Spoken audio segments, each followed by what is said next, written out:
Hello everyone, it's me, Heather Feather. This is going to be a very simple video. Let me just move this mic.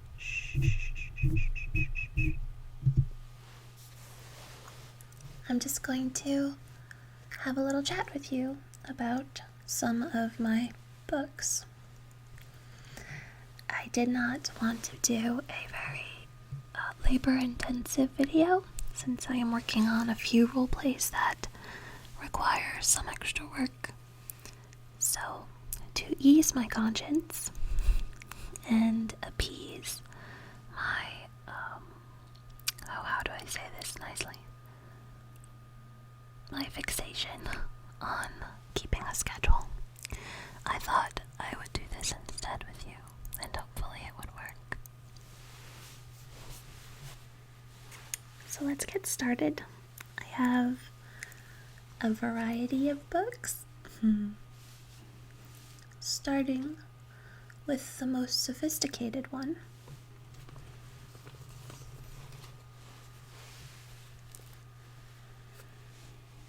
Ta-da! It's my sticker album from when I was in 2nd grade. I will show you the contents. Look how pretty it is. I used to trace these letters when I was sitting at my desk. I really like shiny things.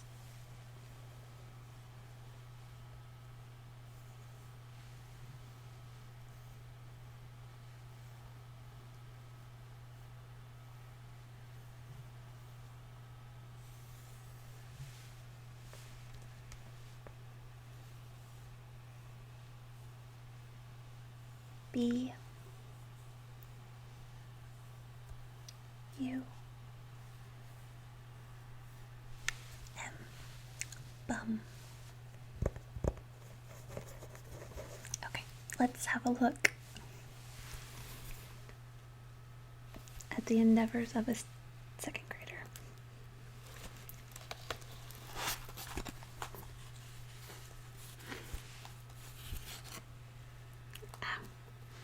Well, this page is out. So,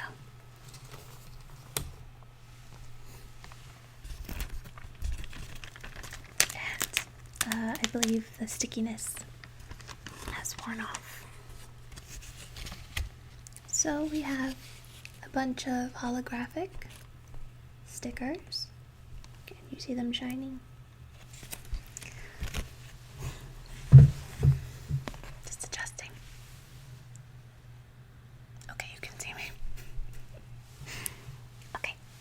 We have a little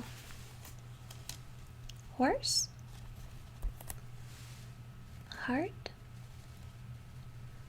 dolphin, alligator, heart, upside down happy face, heart, rainbow, another rainbow, blue heart, pink heart, and another pink heart.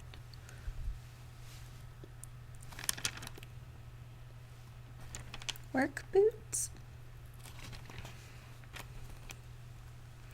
a drum, a red heart, another rainbow, horse, red heart, pink heart.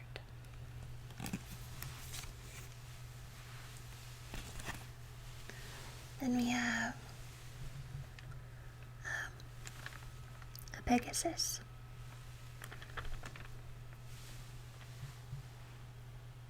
Some more rainbows, hearts, happy faces. Oh, that's a pretty one. Can you see it? It's a multicolored heart. I like that one. There's one here too. That's pretty. Oh, Troll Cat just tried to jump on a bed and he failed. There's some kites, patriotic kites. You can count them. Let me find a little pointer. We'll use this. Okay? Paintbrush. We'll use this end. 1, 2, 3, 4, 5, 6, 7, 8, 9, 10, 11, 12, 13, 14, 15, 16, 17, 18, 19,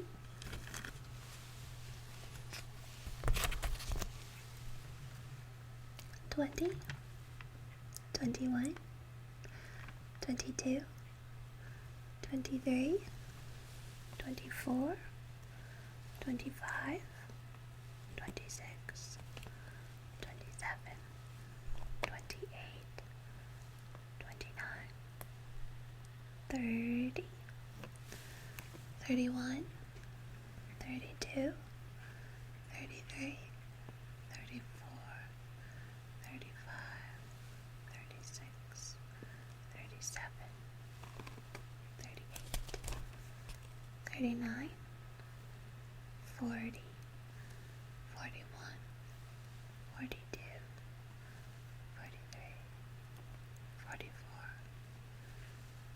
45,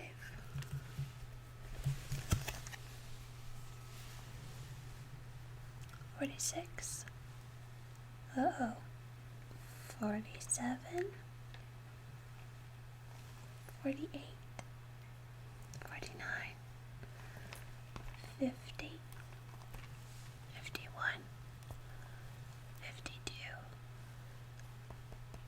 53, 54,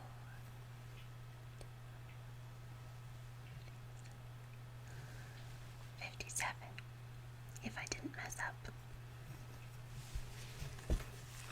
And then on the back are furries, which is what we called them in 2nd grade. They have a new meaning now. But when I was in 2nd grade, furries meant these kind of stickers that are felt.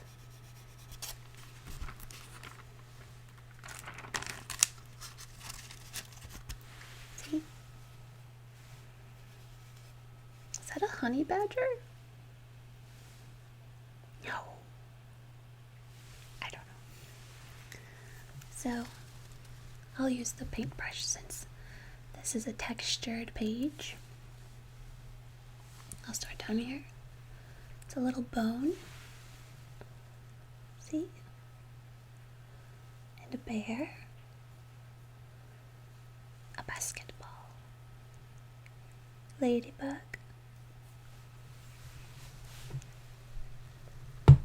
Another basketball. A blue cat. Possibly a honey badger.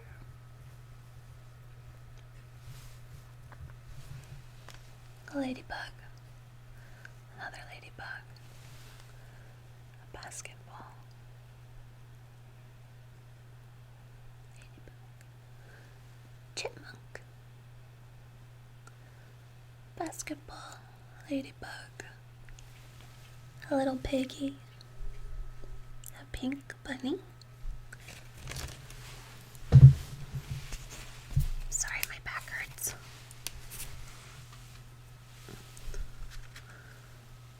A bear holding the world. Up here we have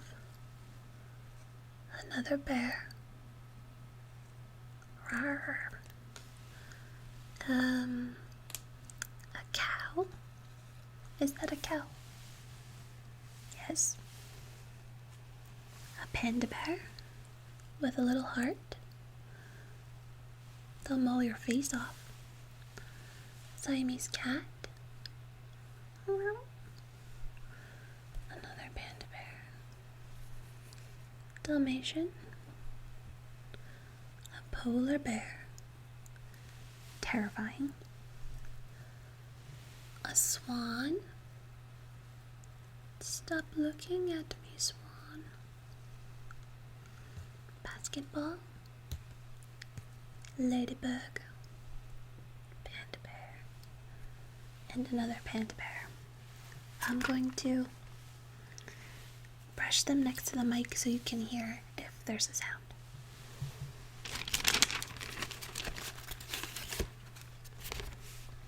My hands are shaking really bad today, guys. I apologize.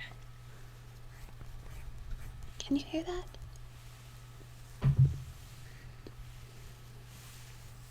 Sorry, my hair.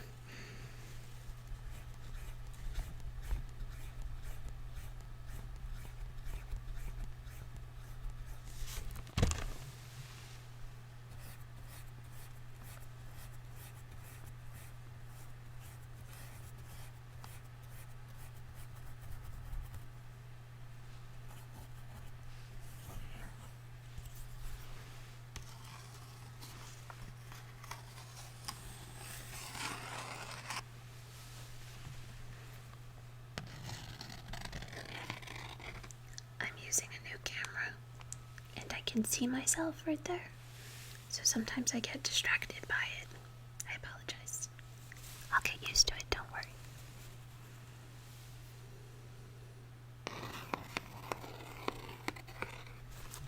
I'm just taking the brush and going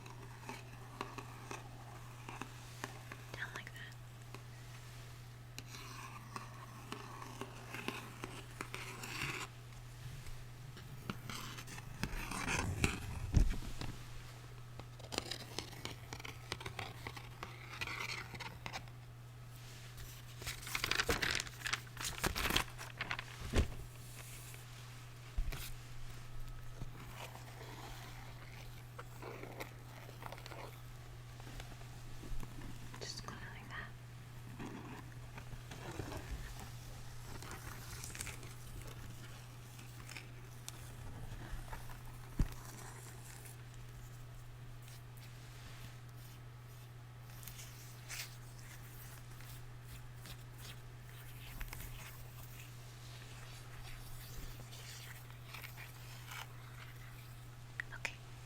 A lot more to cover, but I need you to excuse me for a second because I have to brush my hair because it's driving me crazy.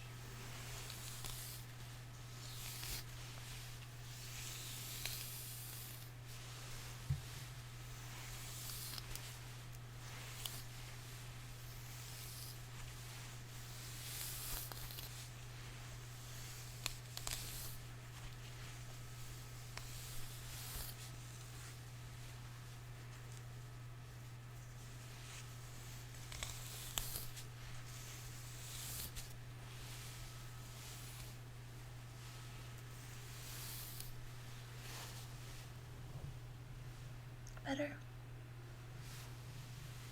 Feels better. I think my cat just said hello. I think he just spoke English.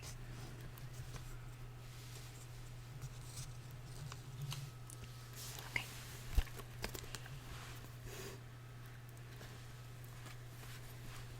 Inside are some scratch and sniffs.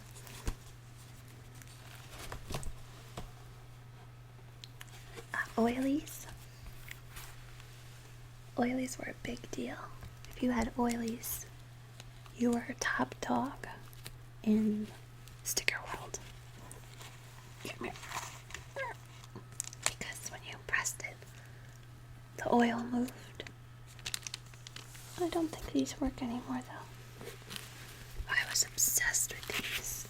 Oh, I traded for them. I'm going to take out the page to show you what I mean.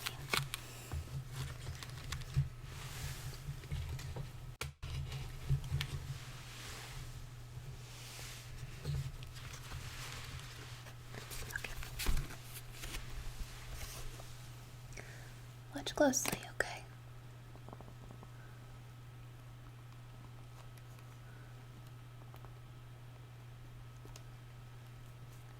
see it moving?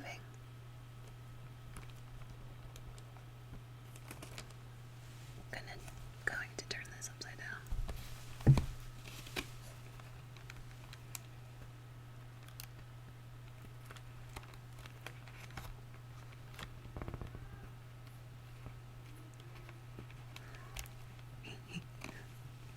Let's see if this one works. It's a dinosaur.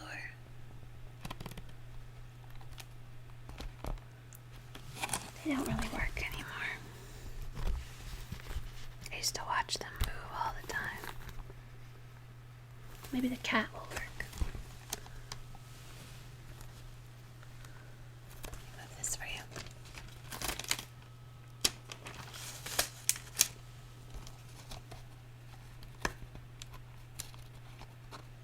That one worked.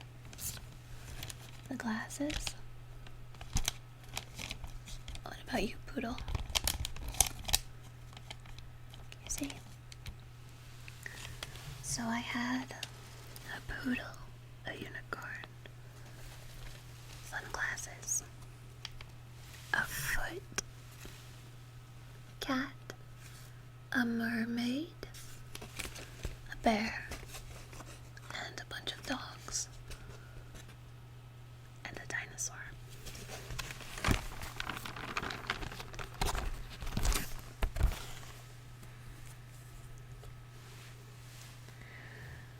Then I had, this is just going to be easier for me this way, some ones, boring ones, a really big apple cinnamon Cheerios,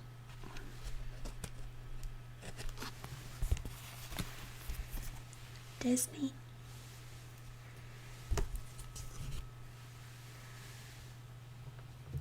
oh, these were the prize. Fickle foams. Oh, these. Let me see if they still work. These were the thing to have.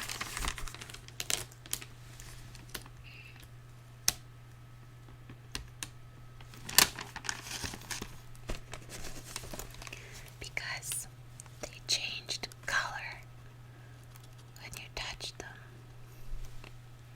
They were like mood stickers. And they don't work. Let's see if this one works. 2, 3, 4, 5. Anything? Nope. I'm sorry about that. Oh man. They don't. Okay. It works. In the middle. So you see that green spot on the dinosaur? Watch. See it?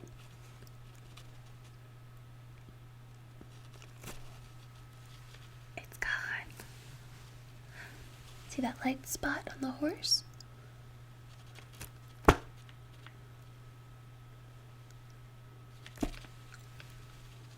Magic.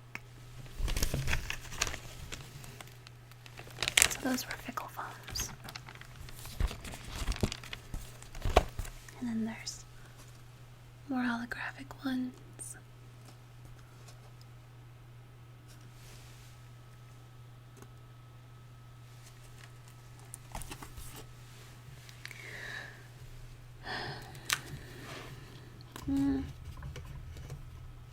The rest are a little boring.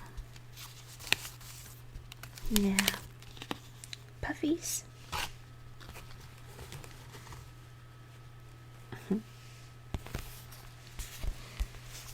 Because they have big puffed out bugs. Who gets a second grade girl bugs? I don't know. Someone who wasn't invited to my parties anymore, that too. I'm just like...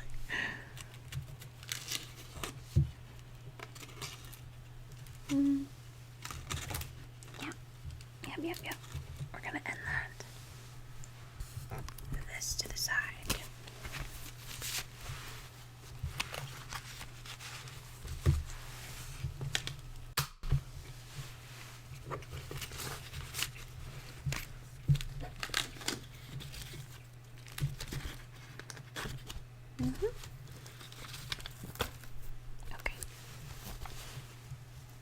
is the sticker album.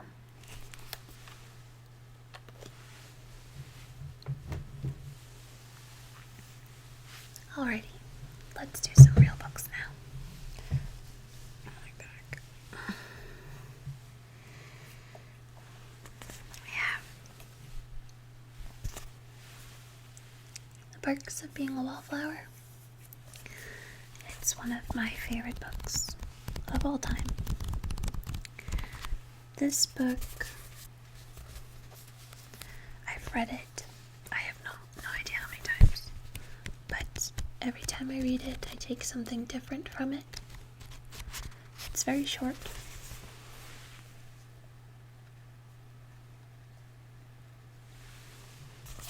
It's really short. It's only 206 pages. Oh, no, I'm kidding. I'm just kidding. It's 213 pages. It's still really short. It's a really special book. I can't tell you what it's about because it's about something different every time you read it. It kind of, it burrows inside of you and makes a little nest there, if that makes sense. This book in particular is very special to me. It was a gift from someone I love very much. Back when we were in high school, and he gave me his book, and he wrote stuff in it. It's kind of like he was passing it on to me, I guess.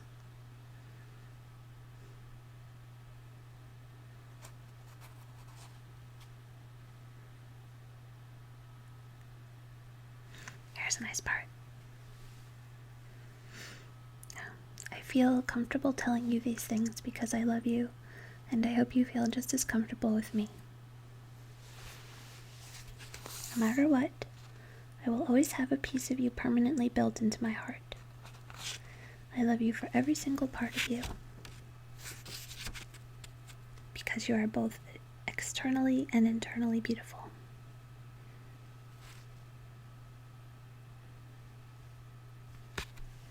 It's really nice. So, this is my book. I don't let people borrow it or anything. Next.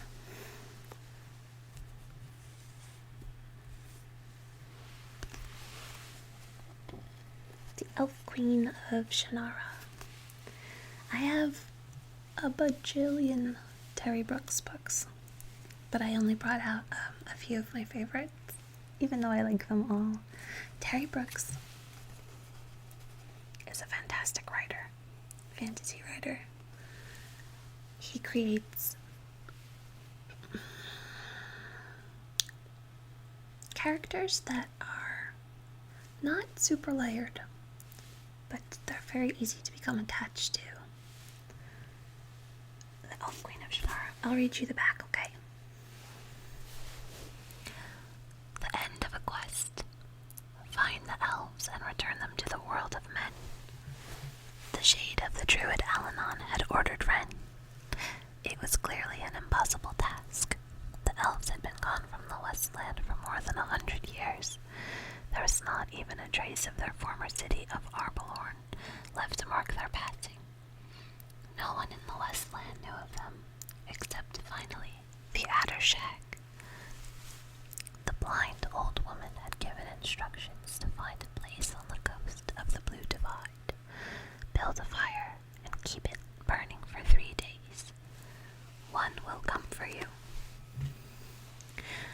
Tiger Tai, the wing rider, had come on his giant rock to carry Ren and her friend Garth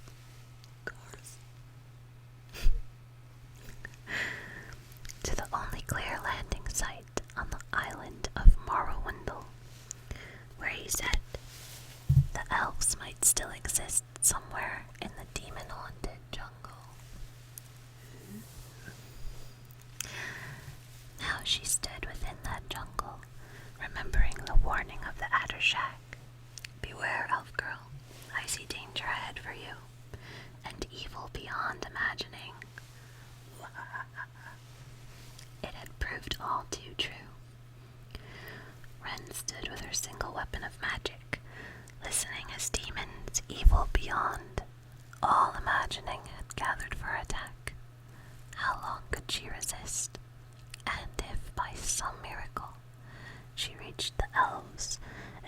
convince them to return.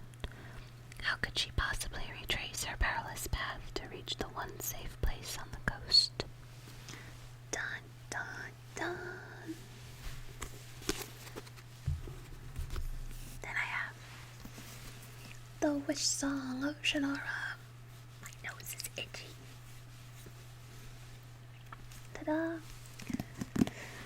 This was my first Shannara book, even though it wasn't the first book in the series, but it got me into it. It's really good. It's about a brother and sister. And the sister is wicked powerful. And the brother's really powerful too. And it's awesome. I don't want to tell you everything about it, but it's really good. The back is pretty long, so maybe I'll come back to that if we have time. And this one, The Druid of Shannara. There's a love story in this one, and it doesn't end well, but it's beautiful.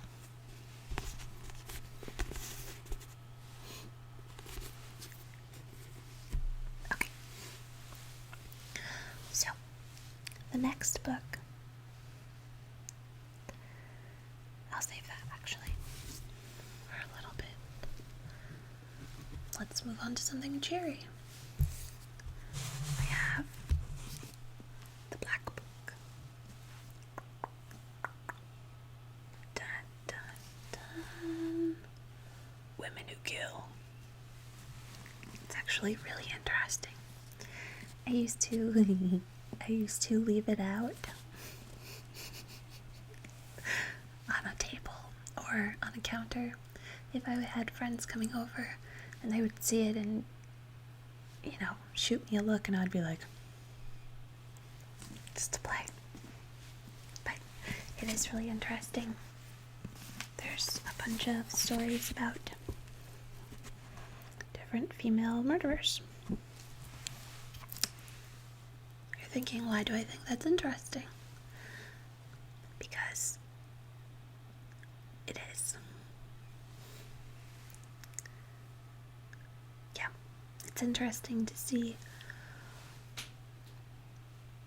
what kind of crimes females commit and why, and how their punishments compare to their male counterparts and things like that. So there's people like Countess Bathory, Elvira Barney, terrible people, Jean Weber, Dorothea Waddington, La Voisin, La Tofana, Madeline Smith, Louise Pete, Pauline Parker, and Juliette Hume. Some of you might know about them. There's been a couple movies made about them. They killed one of the girl's mother terribly. The Poppin sisters, or Papin sisters, I don't know.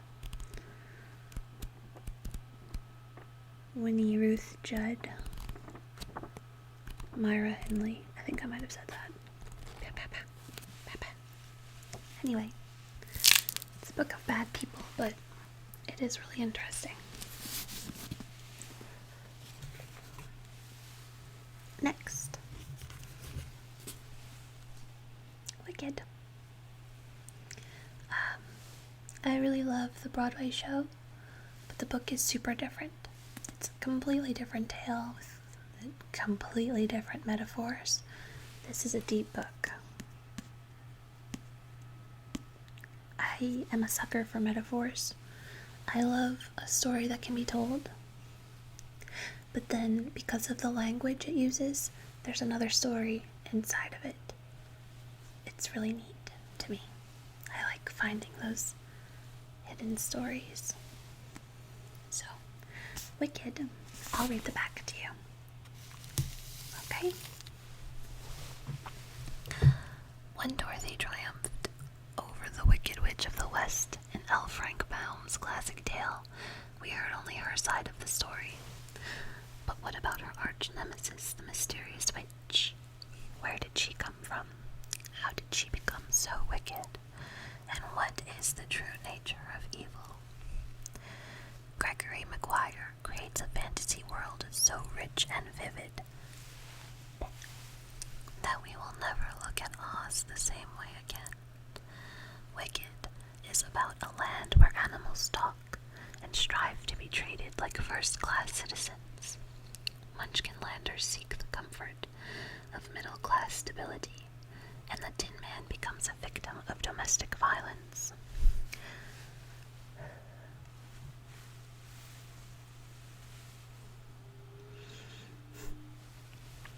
And then there is the little green-skinned girl named Elphaba, who will grow up to become the infamous Wicked Witch of the West, a smart, prickly, and misunderstood creature who challenges all our preconceived notions about the nature of good and evil. Yeah. It's fantastic. Did you know that Elphaba, the name Elphaba, Elphaba, which is the name of the Wicked Witch, was created L. Frank Baum, who wrote The Wizard of Oz.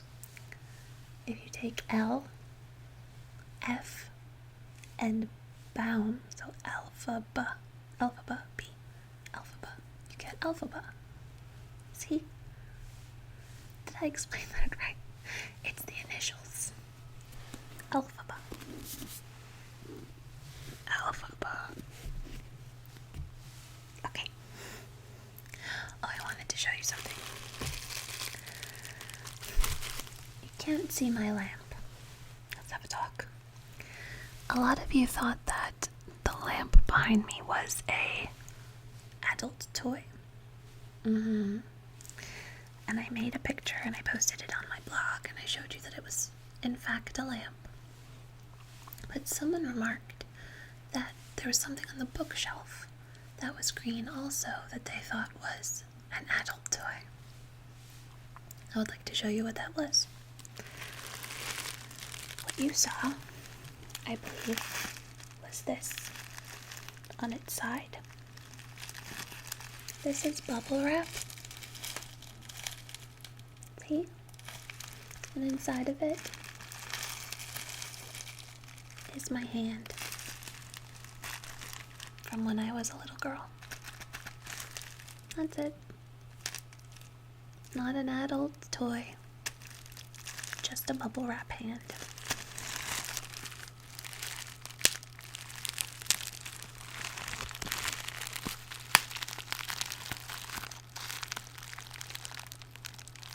Trying to be quiet with it.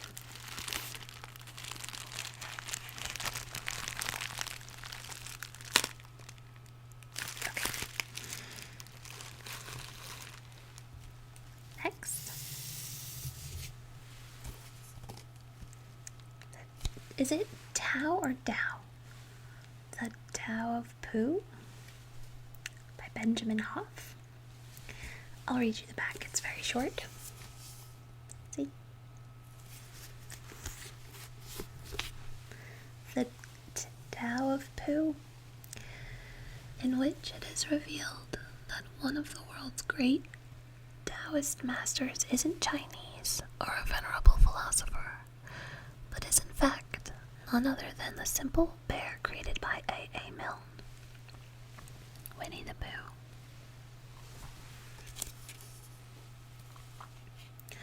While Eeyore frets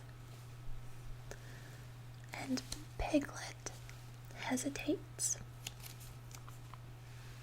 and Rabbit calculates and Owl pontificates, Pooh just is. There's quotes in the book. It's a very cute book. It's very positive. And I keep it in the guest bathroom Get it?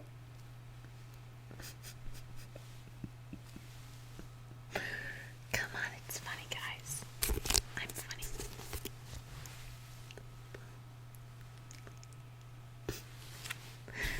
For people to read if they want.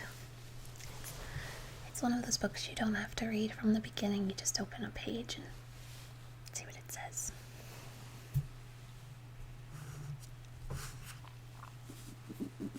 I'm thirsty. I'm gonna go get a drink. Okay, I'm back. Next we have some Jodi Picoult books, or Picoult. I'm going to go with Picoult. It just sounds better for my mouth. The classic, My Sister's Keeper. I have a lot of her books, and I read them like that. I haven't gotten a lot of new ones in a while, because she does stick to a formula with her books, and they can be predictable after a while. This was the first book of hers that I read. Before the movie, well before that. I read it on a car ride. And it was okay. It keeps your attention. It's well written. But then you get to that part. And if you read the book, you know what part I'm talking about. And if you're not paying attention, you almost miss it. Because she doesn't set you up for it whatsoever. So you're reading, you think you know where the story's going, and then it does not go there. It's not like the movie at all, which I think is so stupid. I am a book purist when it comes to going from book to film. And I understand that some books, some stories need to be adapted for the screen. I get that. There needs to be changes sometimes. But they changed the whole story for that movie. Like, the whole story. Yep. So, I hated the movie. Blech. But the book is very good. It'll just stab you in the heart. No joke. Right in the heart. And then you just sit with it like, what? Why did that happen? No. So, that one. Then, here's another one. Jodi really likes to destroy your emotions and make you bawl like a child who is told they can never have candy ever again. And then you take their kitten and you, like, throw it across a room. Like that kind of anguish. The Pact.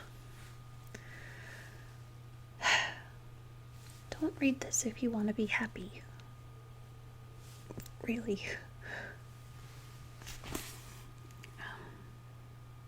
I'll read you the back. Brace yourself. From Jodi Picoult, one of the most powerful writers in contemporary fiction, comes a riveting, timely, heartbreaking, and terrifying novel of families in anguish and friendships ripped apart by inconceivable violence, until the phone calls came at 3 a.m. on a November morning. The Goulds and their neighbors, the Harts, had been inseparable. It was no surprise to anyone when their teenage children, Chris and Emily, began showing signs that their relationship was moving beyond that of lifelong friends. But now 17-year-old Emily has been shot to death by her beloved and devoted Chris as part of an apparent suicide pact, leaving two devastated families stranded in the dark and dense pre-dawn, desperate for answers about dense pre-dawn. Oh, leaving two devastated families stranded in the dark and dense pre-dawn, desperate for answers about an unthinkable act and the children they never really knew. It's so sad. It's so sad.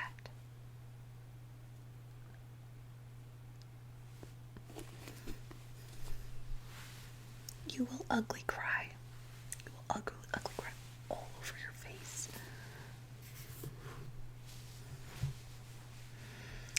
Okay, let's get a little weird.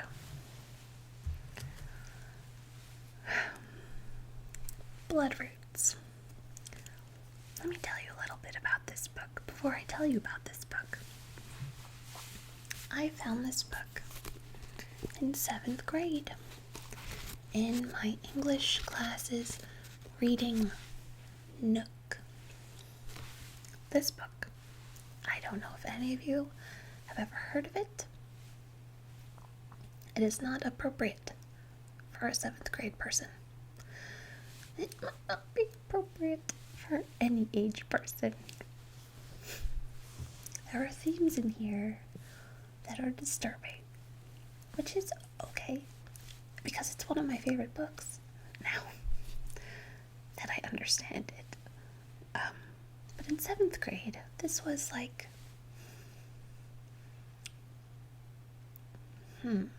how to describe it? It is young adult fiction. So, and it's not graphic in details, really. But there's stuff in it.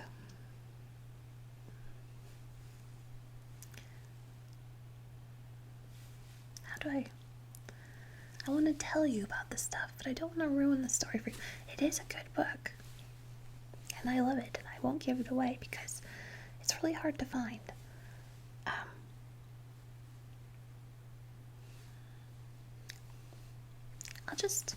I'll read you the back. You can look it up if you want to know more about it. There's themes. Okay. All of her life, Olivia only wanted to be part of a large, loving family, but her mother had hated her home and fled from it. Olivia's grandmother did not even know she was alive. As Olivia grew into a beautiful young woman, her mother's fits of fury trembled into madness, a brooding despair over all she had lost. Devereux House, the grand plantation manor rising out of the evening mists, the genteel wealth and gallant ways of days long gone. Locked away in the dark during her mother's terrible rages, Olivia could only dream of her ancestral home and all its glories, until her mother's death. Then, yearning to find her roots and put the past to rest, Olivia came home at last to Devereux House. Her grandmother lived there, the woman her mother had called evil. Yet here was Olivia's one frail hope, the family love and acceptance she so fervently desired. But when the crumbling doors of Devereux House swung open, Olivia walked into a poisoned web, a legacy of lust and desecration reaching down through the ages to claim her. There's lots and lots of lust and desecration. Okay, fair warning. This probably was my teacher's guilty pleasure, and it somehow found its way into the library. And then once I got my hands on it, I was like, wow, this is new for a 7th grade girl. Yeah. Next, Memoirs of a Geisha. I love this book. This is just a tremendous story. It's very well written. It's good from start to finish. The movie, I liked the movie. I did. Chill. I read this probably once a year when I get bored. It's not a real book, though. I mean, it's not real. It's fiction. But it's written in a way that you would think it's real. It's very good. I love it. Yes. Next. Oh, this book. Never Let Me Go. They made a movie of this book.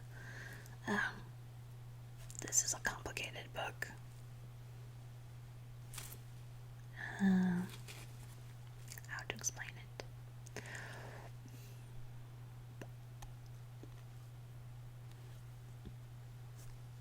It's sad.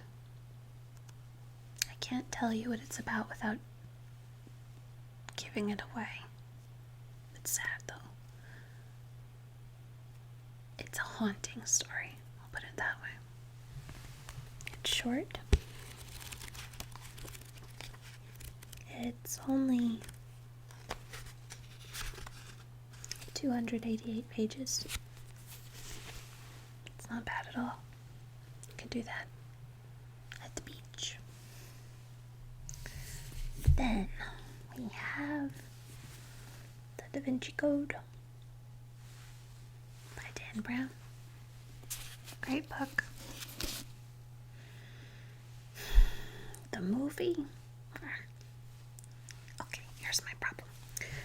I imagined the protagonist of this book kind of like Indiana Jones, who I like a lot. I have a thing for Indiana Jones. I like the character. I like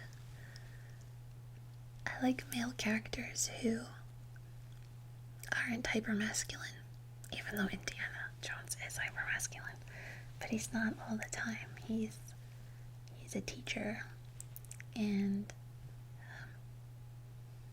a nerd in his little teacher outfit, but he can crack a whip if he needs to. That's the kind of character I pictured this protagonist as. But they cast Tom Hanks. I have no attraction to Tom Hanks. He's a great actor, but so I was disappointed. I was hoping for a Jude Law or something like that. I'm not talking about it. It's a good book. Shush. Okay. Mockingjay. I have all of them. Catching Fire. The Hunger Games. By far my favorite book series ever. See those little papers? Can you see all of them? There's quite a bit.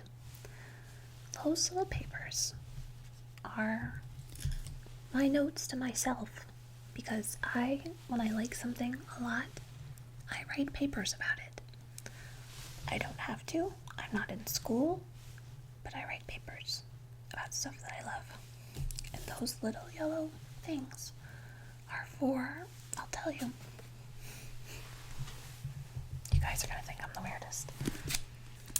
They are for the first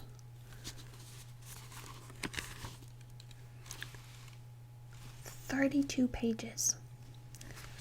I don't know if you can see how many there are.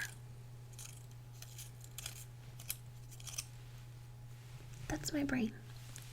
That many notes that I wanted to touch on for 32 pages. Can you imagine what my paper would be like if I did the whole book? And I wanted to, but I forced myself to stop because I obsess about things like that. And I did not need to be spending all that time dissecting this. It's great, though. It's a fantastic book. I'm getting too enthusiastic. I need to calm it down. This is an ASMR video. I'm sorry, I apologize. Okay. Slow. Calmly, I will tell you about this book. It's a very delightful book. metaphors and character development, and it's a story about children dying. But the real message of all three books is that you can scare people into doing what you want, and you can break them, but as long as there's empathy, none of that means anything. You can control people when all they care about is themselves, because they'll always be looking out for themselves.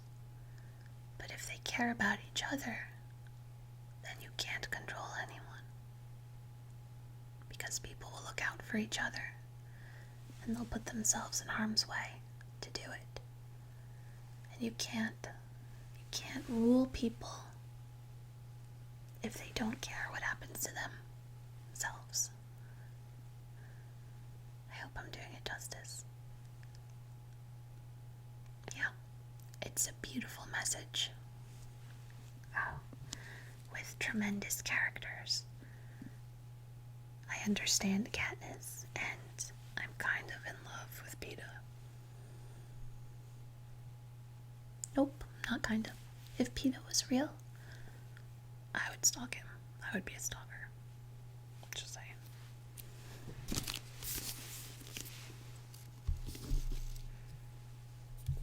Then, the last book series I would like to talk to you about is by Dean Koontz.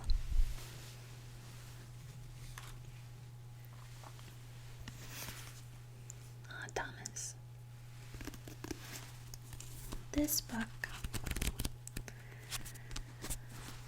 book sneaks up on you. Okay, I'm still here. It's captivating while you're reading it, but there's not many emotional arcs in it. It kind of goes at its own pace, and it's funny.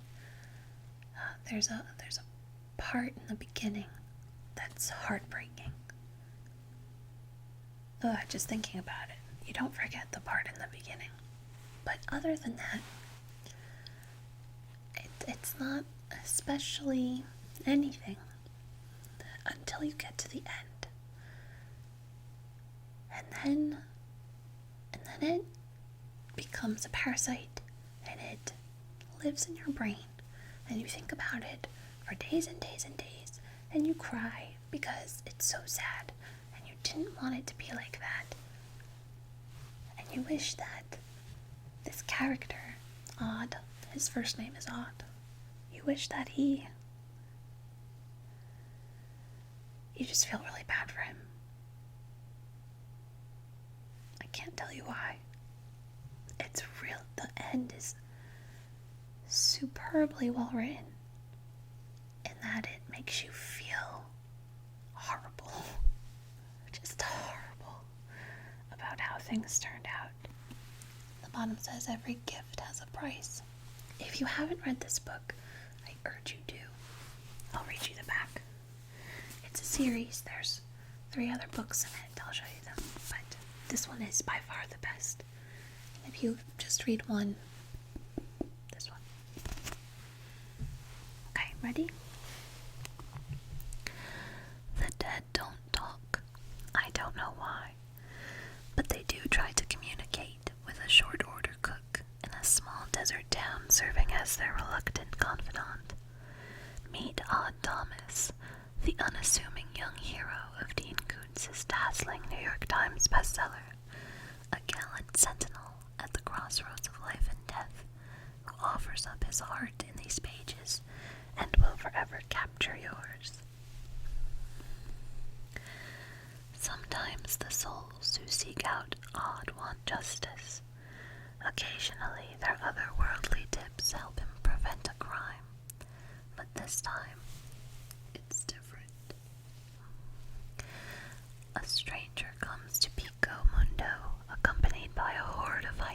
like shades who herald an imminent catastrophe.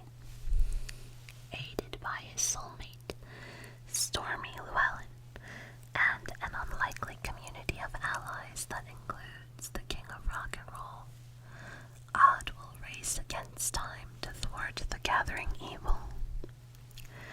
His account of these shattering hours in which past and present, fate and destiny converge, is a testament by which to live, an unforgettable fable for our time destined to rank among Dean Koontz's most enduring works.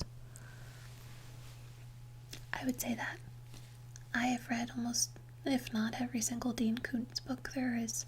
I was really into him when I was in 6th grade. So I have a ton of his stuff since then. This is by far the best.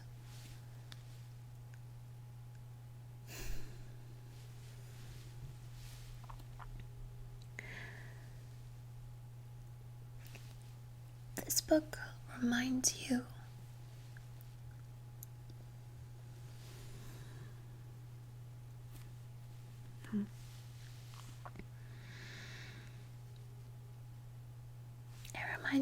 to treasure the people in your life, because we're not here for very long. And even if there is some place that we go, we can't interact the same way with everything.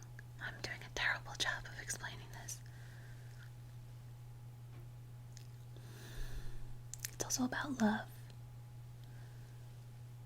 but it's a deeper kind of love than just love.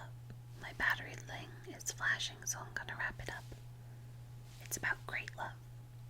I'll just leave that at that. So I hope this was enough for you guys.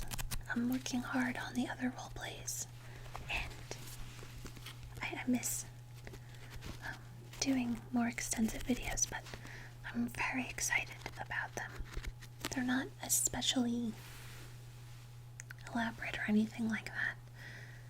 I just want to make sure they're done right, because one is very dear to my heart, and the other is a request that someone's been asking for a long time, and I want to make sure I do it right for them. Okay? Thanks for having a chat with me. Sorry I couldn't stay longer, but I gotta go. Good night.